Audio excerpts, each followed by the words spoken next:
होत आहे मी कसे सिद्ध करू शकतो मी हे दोन प्रश्नांची उत्तरं देईन असं त्यांनी म्हटलेलं आहे।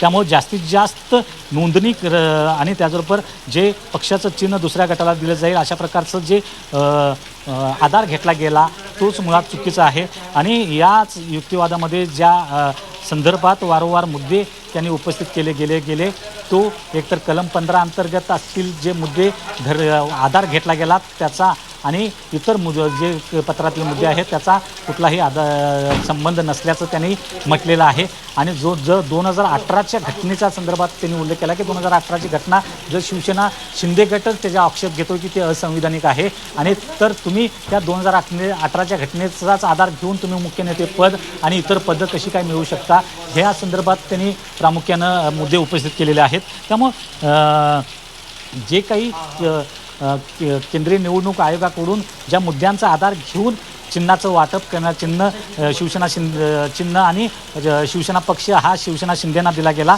तोच मुद्दे खोडून काढण्याचा प्रयत्न हा वारंवार यामुळं मुद्दे खोडण्याचा प्रयत्न हा कपिल सिब्बल यांच्याकडून होताना पाहायला मिळतोय।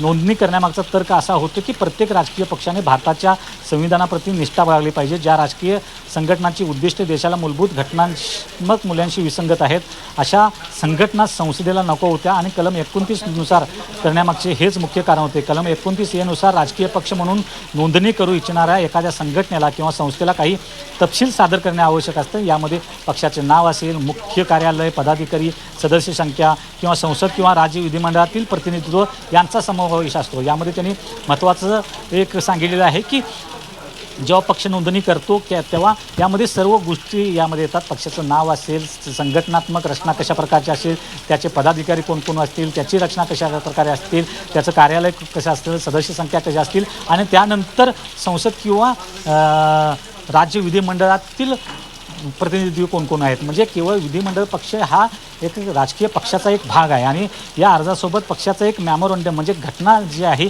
ती जोडली जाते। नियम व उपविधी देखील जोडले जात असतात आणि या दस्तऐवजामध्ये जे घटनेसाठी जे दस्तऐवज दिले जातात अशी विशिष्ट तरतूद असणे आवश्यक आहे की ते संघटना भारताचे संविधान आणि समाजवाद, धर्मनिरपेक्षता व लोकशाही या तत्वाप्रती खरी निष्ठा बाळगेल अशा प्रकारे एक त्यामध्ये नोंदणी करण्यामागचा उद्देश असतो। परंतु अशा प्रकारे जर निवडणूक आयोगाला राजकीय पक्ष नोंदणीकृत झाल्यानंतर त्याची घटना लोकशाही विरोधी आहे की अलोकशाही विरोधी आहे याचा निर्णय घेण्याचा अधिकार येत नाही। त्याची चौकशी करणे हे तरतुदीच्या कक्षाबाहेरचं आहे अशा प्रकारचा एक अत्यंत महत्त्वाचा मुद्दा मांडलेला आहे। कारण ज्या घटनेनुसार भारतीय राज्य घटनेनुसार पक्षाची स्थापना केली जाते त्या पक्षाच्या स्थापनेवेळीच घटना दिली जाते आणि ती घटना जर तुम्ही 2018ला लोकशाही विरोधी घटना आहे असं ठरवत असाल 2018ला ज्या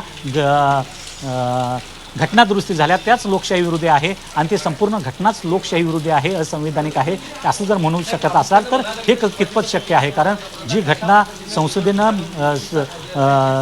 जी घटना भारतीय घटनेनुसार मान्य केली गेलेली आहे पक्षाची घटना तिला तुम्ही असंविधानिक कसं काय म्हणू शकता हे एक अत्यंत महत्त्वाचा मुद्दा कपिल सिब्बल यांनी मांडलेला आहे। आणि कपिल सिब्बल हे वारंवार उपस्थित करत आहेत की हे आयोगानं आपल्या कक्षेबाहेर जाऊन निर्णय दिला गेला आहे आणि आपल्या कक्षेबाहेर जाऊन या 2018ची घटना लोकशाही विरोधी आहे की नाही हे ठरवण्याचा अधिकार आपल्याकडे घेतलेला आहे। त्यामुळं हा आयोग एखाद्या संघटनेकडून अतिरिक्त तपशील मागवू शकतो परंतु हा अधिकार केवळ नोंदणीच्या टप्प्यावरच वापरला जाऊ शकतो त्यानंतर नाही।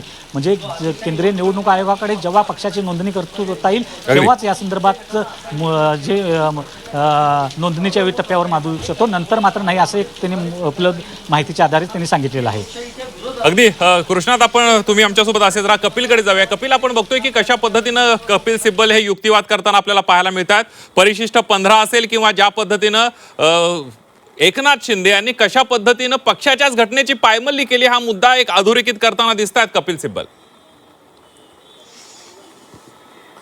दोन सर्वात महत्त्वाचे मुद्दे आहेत. कलम 29A अंतर्गत जर पक्षाची नोंदणी झाली असेल तर मग कोणत्याही निवडणूक आयोगाला असा अधिकार नसतो की ही जी घटना आहे ही लोकशाहीवादी आहे की अलोकशाहीवादी आहे, असा कोणताही अधिकार नाहीये, असं कपिल सिब्बल यांनी ठामपणे सांगितलेलं आहे. दुसरी तरतूद म्हणजे जर 2018ची घटना ही लोकशाही पद्धतीने तरतूद नाहीये किंवा ती अवैध आहे घटना, तर आम्ही मानतो का ती अवैध आहे घटना, एकंदरीत मान्य केलं तर मग असा अर्थ होतो का आमचा पक्ष जी मान्यता रद्द होते आणि रद्द होऊ शकते, त्यात एवढी तरतूद आहे. परंतु पक्षाचं चिन्ह मात्र कोणाला दुसरीला तुम्ही देऊ शकत नाही, अशी कोणतीही तरतूद तिकडे नाहीये. एकंदरीतच जर लोकशाही जी 2018ची जी भाषा आहे ती जर चुकीची आहे तर आमचा पक्ष रद्द होऊ शकतो, पण कोणाला चिन्ह तुम्ही देऊ शकत नाही. हा अधिकार तुम्हाला दिला कोणी, हा एक मोठा प्रश्न उपस्थित केलेला आहे. त्याचबरोबर जे 15 कलम आहे त्या अंतर्गत खरंच हे अधिकार निवडणूक आयोगाला आहेत का?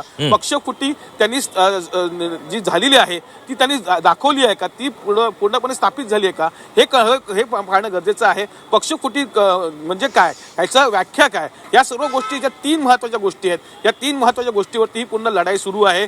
खरं तर कलम जो 15 आहे त्या अंतर्गत खरं तर पक्षफुटी झाल्यानंतरच निवडणूक आयोगाला अधिकार असतो अशा प्रकारचा निर्णय घेण्याचा, परंतु असं नाही. विधिमंडळात पक्षफुटी म्हणजे पक्ष पूर्णफुटी किंवा पक्षफुटी झाली असं आपण समजू शकत नाही, असं वारंवार कपिल सिब्बल सांगतायत. त्यामुळे एकंदरीतच नक्की 15ची व्याख्या काय आणि 15च्या व्याख्याच्या अनुषंगाने निवडणूक आयोगाला काय अधिकार आहेत हे पाहणं गरजेचं असणार आहे आणि हाच मुद्दा पुढे आणत आहेत. त्याचबरोबर 29A प्रमाणे जर पक्ष स्थापित झाला असेल तर ती जी घटना आहे ती लोकशाहीची आहे की अलोकशाहीची आहे हे ठरवण्याचा अधिकारही निवडणूक आयोगाला नाही. हा एक नवीन मुद्दा त्यांनी समोर आणलेला आहे आणि त्याचबरोबर खरंच आम्ही मान्य केलं का आमची 2018ची घटना ही अवैध आहे, मग आमचा पक्ष जो आहे त्याची मान्यता रद्द होऊ शकते, पण तो पक्ष दुसऱ्याला किंवा चिन्ह दुसऱ्याला तुम्ही देऊ शकत नाही, हा कोणता अधिकार आहे? हे 3 महत्त्वाचे प्रश्न उपस्थित केलेले कपिल सिब्बलने आणि ह्याच्यावरती हा युक्तिवाद सुरू झालेला आहे.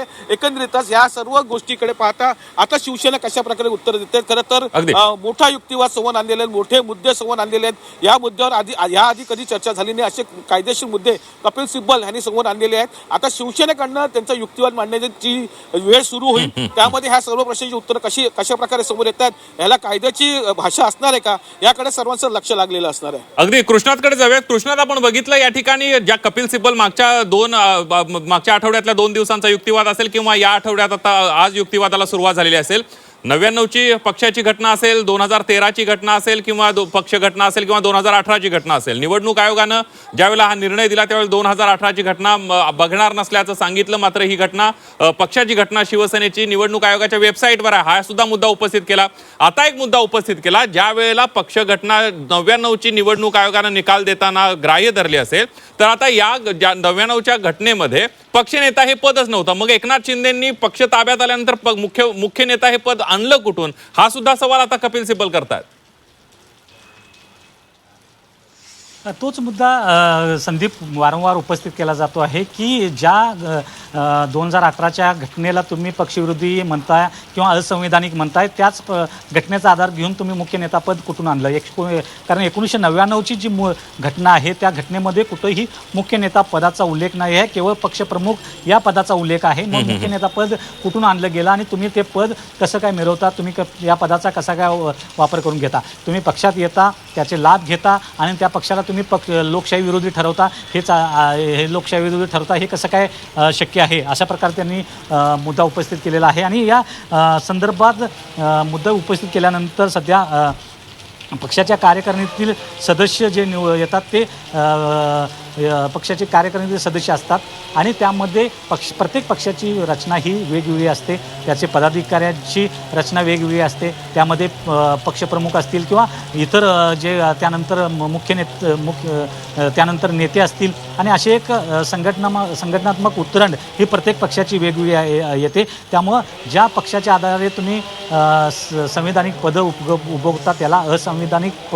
कसं काय ठरवू शकता, असा मुद्दा जो आहे तो महत्त्वाचा आहे.